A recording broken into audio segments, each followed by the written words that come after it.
ఓం శ్రీ మహాగణాధిపతియే నమః. ఓం శ్రీ మాత్రే నమః. ఓం శ్రీ గురుభ్యో నమః. హరి ఓం. వీక్షణ మహాశైలకు నా నమస్కారములు.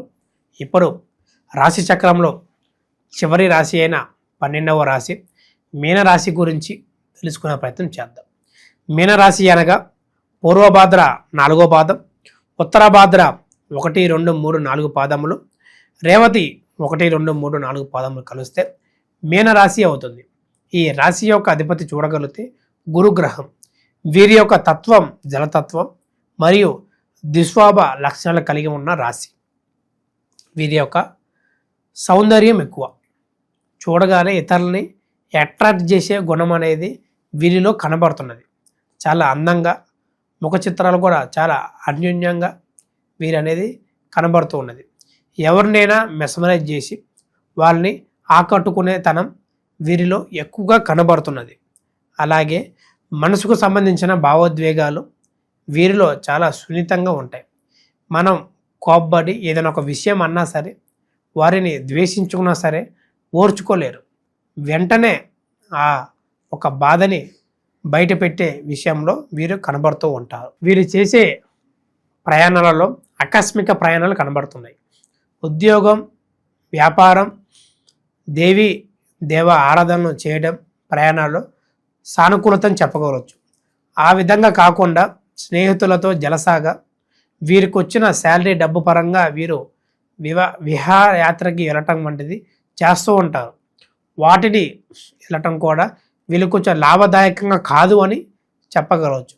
పూర్తిగా నష్టాలు ఏర్పడే అవకాశం ఉన్నది. ఇప్పుడు ముఖ్యంగా చూడగలిగితే విదేశంలో జీవిస్తున్న వాళ్ళ గురించి చూడగలిగితే ఎంతో కష్టపడి ఏదో ఒక జీవితాన్ని ఊహించుకొని వెళ్ళి అక్కడ చేసే ఉద్యోగం వేరు, ఇక్కడి నుంచి అనుకున్న ఉద్యోగం వేరు. ఎంతో కష్టపడుతూ జీవిస్తున్నా సరే కష్టానికి తగ్గ ఫలితం అనేది చాలా తక్కువ కనబడుతున్నది. వారు చేసే పనికి, చదివిన చదువుకి, ప్రవర్తిస్తున్న ప్రవర్తనకి అసలు అనుగుణంగా లేకుండా చాలా వరకు అనేది భావోద్వేగాలతో విమర్శలు ఎదుర్కొనే అవకాశం ఉన్నది. స్నేహితుల మధ్య సఖ్యత లేకపోవటం, వారి మధ్యలో వారే గొడవలు పడటం వంటివి అక్కడ చేస్తూ ఉంటారు.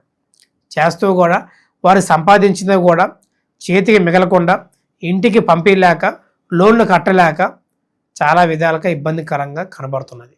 అక్కడి నుంచి కూడా మళ్ళీ బదిలీ ఇండియా పంపించే మార్గం కూడా వీరికి చాలా ఎక్కువ శాతంగా ఉన్నది.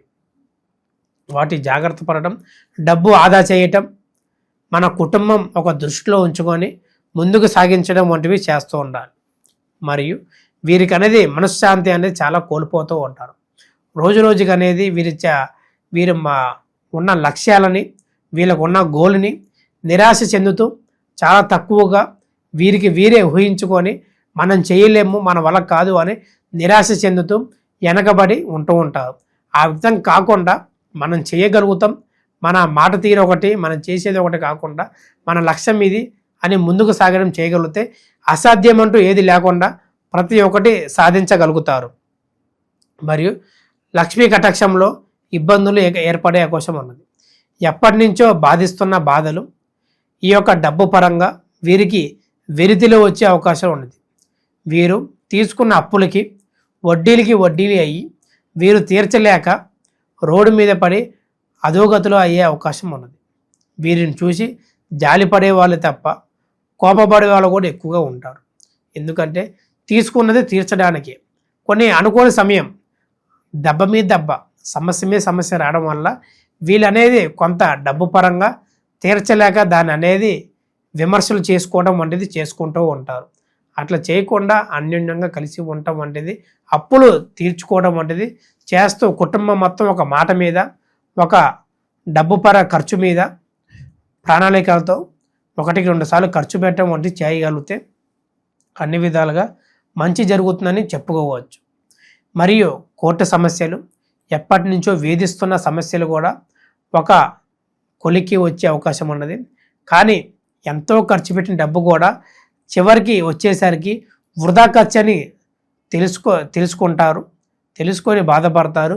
అరే దీనిగా మనం ఇంతగా పోరాడింది, ఇంతగా కష్టపడింది, ఇంతగా వాదించింది, అంతగా డబ్బు ఖర్చు పెట్టింది కూడా తెలుసుకునే విధంగా ఉంటారు.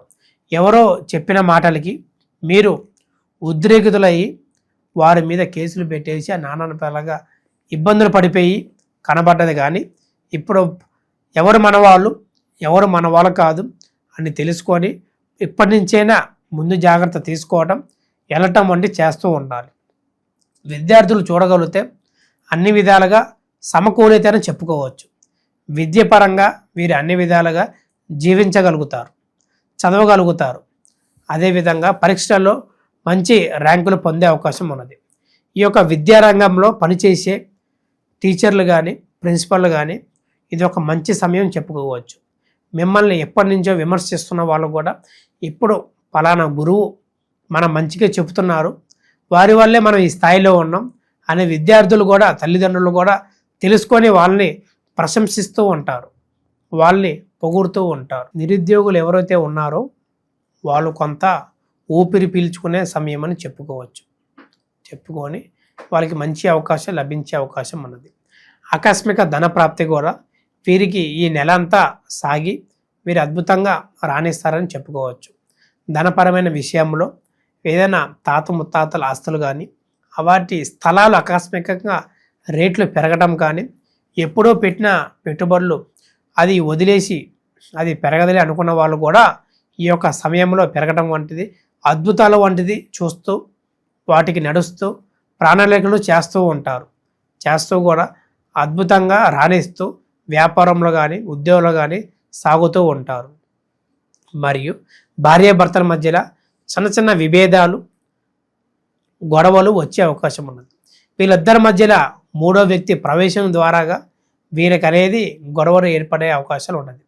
దానిని తెలుసుకొని ముందు జాగ్రత్త పడి ఆ ఒక మూడో వ్యక్తి మాకు ఒక నష్టానికే వారు చేస్తున్నారు, మన ఒక విద్యని విడగొట్టే ప్రయత్నమే చేస్తున్నారు అని తెలుసుకొని ముందు జాగ్రత్త పడటం మంచిది.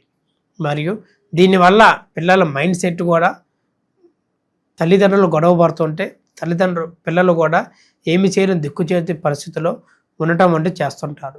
తల్లి ఎడమ మొహం తండ్రి కుడి మొహం వంటిది కనబడుతూ వాళ్ళ మనసులో కూడా ఈ విధంగా ఉండకూడదు, ఈ విధంగా మనం ప్రవర్తించకూడదు అనే ఒక ఫ్యూచర్లో కూడా ఒక మార్గదర్శకత వాళ్ళకి మనసులో నిలిచిపోతూ ఉండేది. ఆ విధంగా చేయకుండా మీరు ఇద్దరు కలిసి పిల్లల భవిష్యత్తు చూసుకొని వాళ్ళని ముందుకు తీసుకెళ్ళటం వంటిది చేస్తూ ఉండాలి. అదే చూడగలిగితే వీరికి అద్భుతమైన ఫలితాలు కనబడుతున్నాయి. ఈ యొక్క రాశివారు సూర్యకవచం పారాయణం చేయటం లేదా మధురాష్టకం పఠించడం వలన వీరికి అన్ని విధాల యోగ్యత కలిగి శుభ సమయాలు ఏర్పడి ఆర్థికంగా వ్యాపారంగా ఉద్యోగంగా అనుకూలించి భార్యాభర్తల మధ్య సఖ్యత ఏర్పడి యోగిస్తుందని చెప్పుకోవచ్చు. మీకు ఎటువంటి సమస్యలు ఉన్నా సరే మా ఒక నంబర్కి సంప్రదించి మీ యొక్క వ్యక్తిగత జాతకాన్ని తెలుసుకొని వాటి తగ్గ పరిహారాలు చేసుకోవటం మంచిదని చెప్పదగిన సూచన. శుభం. లోకా సమస్త సుఖినో భవంతు.